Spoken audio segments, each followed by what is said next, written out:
अस्सलाम वालेकुम। Welcome to advance chemistry by Qurratul Noor. आज मैं केमिस्ट्री का बहुत ही इम्पोर्टेंट टॉपिक आप लोगों के लिए लेके आई हूँ, जिसका नाम है रिएक्शन इंटरमीडिएट्स। सबसे पहले रिएक्शन इंटरमीडिएट्स पढ़ने से पहले हम लोग देखेंगे केमिकल रिएक्शंस के बारे में कि केमिकल रिएक्शंस क्या होते हैं।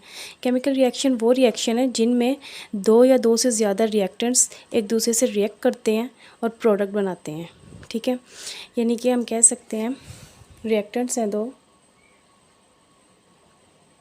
एक देखिए ये रिएक्टेंट्स हैं हमारे पास,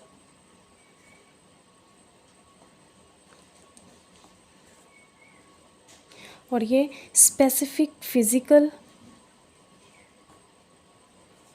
और केमिकल कंडीशंस पे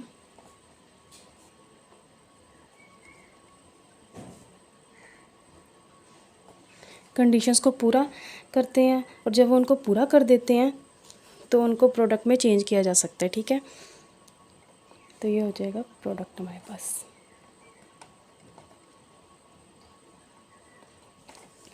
इसी तरह तो जब भी हम बात करते हैं कि किसी रिएक्शन की, तो उन रिएक्शन में कभी कभी कुछ रिएक्शन इंटरमीडिएट्स का फॉर्मेशन होता है।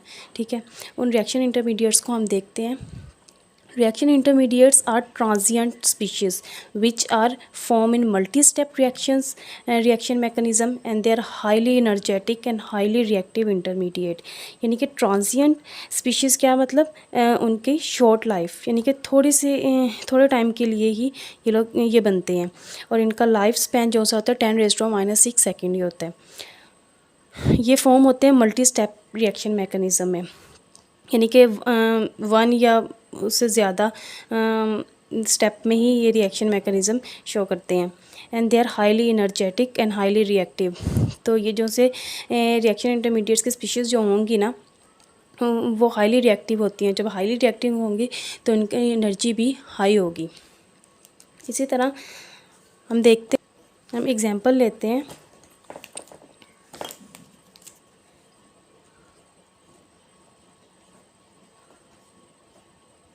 हमारे पास दो रिएक्टेंट्स हैं, ठीक है। तो केमिकल रिएक्शन में जो रिएक्टेंट्स होते हैं ना, एक दूसरे से रिएक्ट करते हैं, और कभी कभी इंटरमीडिएट का फॉर्मेशन हो जाता है, और इंटरमीडिएट के बनने के बाद जल्दी ही आपका प्रोडक्ट भी बन जाता है जो बहुत ही स्टेबल होता है। तो ये इंटरमीडिएट बनेगा इनके दरमियान ही, रिएक्टेंट्स और प्रोडक्ट के दरमियान ही।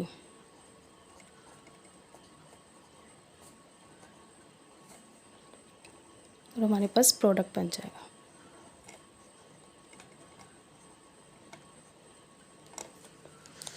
ठीक है, कुछ और पॉइंट्स भी इसके हम देख लेते हैं।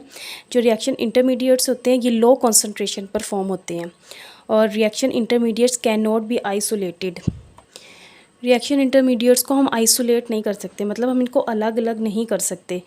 डिटेक्टेड बाय स्पेक्ट्रोस्कोपिक मेथड, हम इनको डिटेक्ट कर सकते हैं, यानी कि हम देख सकते हैं कि रिएक्शन इंटरमीडिएट्स बन गए हैं, और कैसे बने हैं, रिएक्शन इंटरमीडिएट्स ही बने हैं, तो हम इनको स्पेक्ट्रोस्कोपिक मेथड से डिटेक्ट करते हैं। स्पेक्ट्रोस्कोपिक मेथड कौन कौन से होते हैं? अल्ट्रावायलेट हो गया, विजिबल हो गया, स्पेक्ट्रोस्कोपी हो गया, उन मेथड से। ठीक है, उसके बाद है हम ट्रैप करते हैं केमिकली एट लो कॉन्सेंट्रेशन और बाय मैट्रिक्स आइसोलेशन। हम इनको ट्रैप कर सकते हैं केमिकली, किसी भी केमिकल के ज़रिए लो टेम्परेचर करके हम इनको आसानी से ट्रैप कर सकते हैं, और मैट्रिक्स में ले जाकर उनको अलग भी कर सकते हैं। इसके बाद मेन पॉइंट है difficult to distinguish from transition state. हम ट्रांजिशन जो हमारे पास रिएक्शन इंटरमीडिएट्स हैं, हम उनको डिस्टिंग्विश मुश्किल से ही करते हैं ट्रांजिशन स्टेट के ज़रिए। यानी कि हम कह सकते हैं कि जो रिएक्शन इंटरमीडिएट है और ट्रांजिशन स्टेट के दरमियान में डिफरेंस कर पाना बहुत ही मुश्किल है। अब हम देखते हैं कि ट्रांजिशन स्टेट क्या होती है और इंटरमीडिएट क्या होता है। यानी कि ट्रांजिशन स्टेट वो स्टेट है जब स्पीशीज़ की या इंटरमीडिएट स्पीशीज़ जो हैं जो बॉन्ड बन रहे हैं और जो बॉन्ड ब्रेक हो रहे हैं, उनके दरमियान की जो कंडीशन को हम कहते हैं उसका ट्रांजिशन स्टेट कहलाती है वो, जिसमें स्पीशीज़ की एनर्जी बहुत ही हाई होती है। ठीक है, स्पीशीज़ की एनर्जी बहुत हाई होती है, जबकि इंटरमीडिएट जो है ना वो रिएक्शन से प्रोडक्ट बनने का ही बीच में एक फॉर्मेशन है।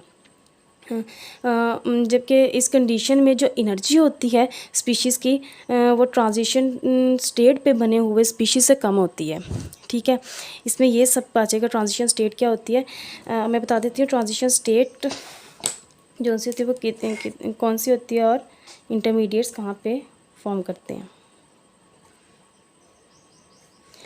ये हमारे पास एनर्जी इधर आ जाएगी।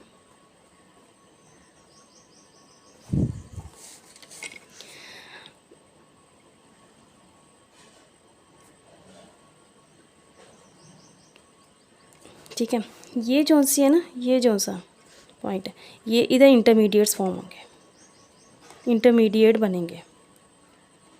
और ये जो सी स्टेट है ना, ये वाली, ये है ट्रांजिशन स्टेट, ये दोनों।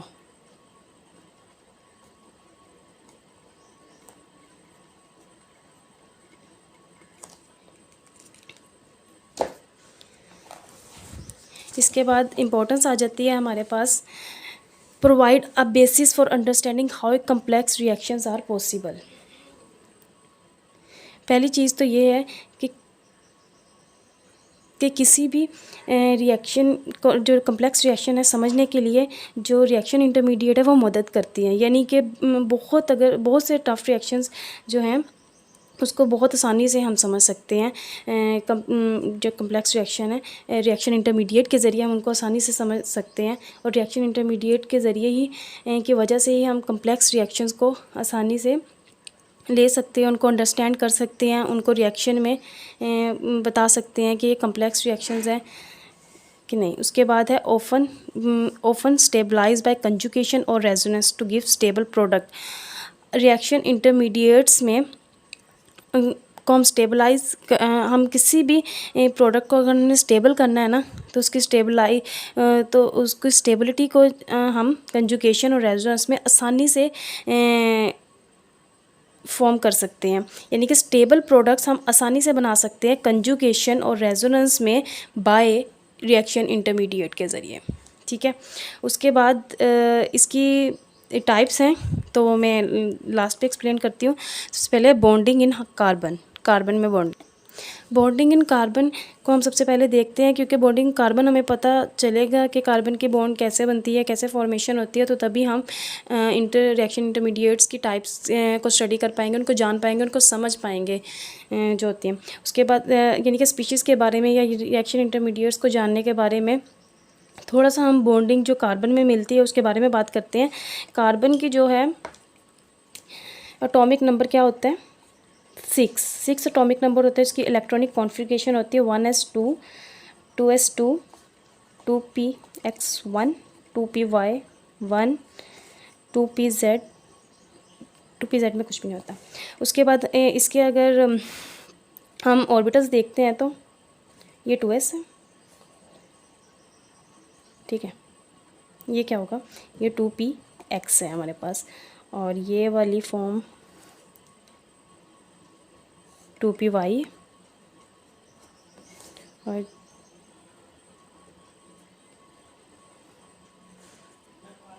ये 2pz।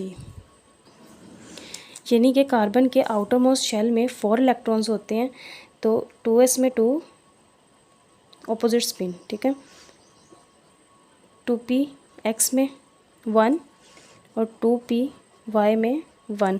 हम जब भी हमने ये कार्बन के वैलेंस इलेक्ट्रॉन में 4 इलेक्ट्रॉन्स होते हैं तो वही बॉन्डिंग में पार्ट लेंगे। ठीक है ना, ये जो से 4 हैं यही बॉन्डिंग में पार्ट लेंगे। ये बॉन्डिंग में 1s2 जो सा वो पार्ट नहीं लेता। ठीक है, ये ग्राउंड स्टेट में है।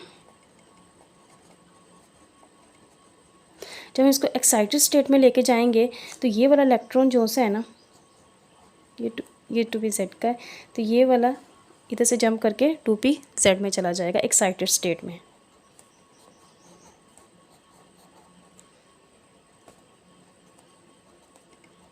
ये एक्साइटेड स्टेट है।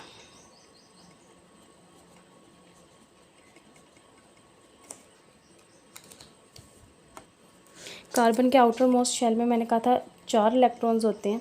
ठीक है, तो ये इसकी क्या है, ये टेट्रावेलेंसी है। टेट्रावेलेंसी या 4 बॉन्ड हमें दिखाई देते हैं कार्बन के आउटर मोस्ट शेल में। ठीक है। अब इसके आउटर मोस्ट शेल में हमने देखा एक्साइटेड स्टेट में भी इसने स्टेबल होना है, इसने अपने ऑक्टेट कंप्लीट करना है, ठीक है ना। इसके पास एक एक इलेक्ट्रॉन है, तो ये 4 अपने इलेक्ट्रॉन जो होते हैं अपने आप को स्टेबल करने के लिए किसी भी स्पीशीज़ से अपना एक एक इलेक्ट्रॉन लेगा, ठीक है। ये इसने स्पीशीज़ से अपना एक इलेक्ट्रॉन लिया है और इसने अपना ऑक्टेट कंप्लीट कर लिया और इसने नियॉन की स्टेबिलिटी को अटेन कर लिया, यानी कि नियॉन की स्टेबिलिटी अटेन कर ली है।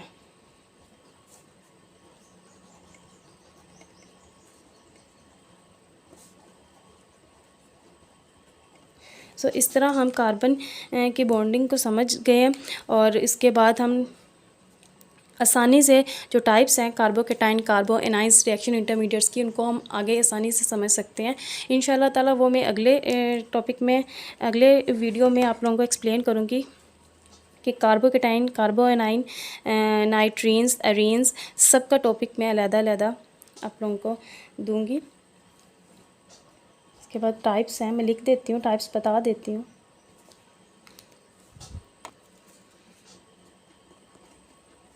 कार्बोकेटाइन,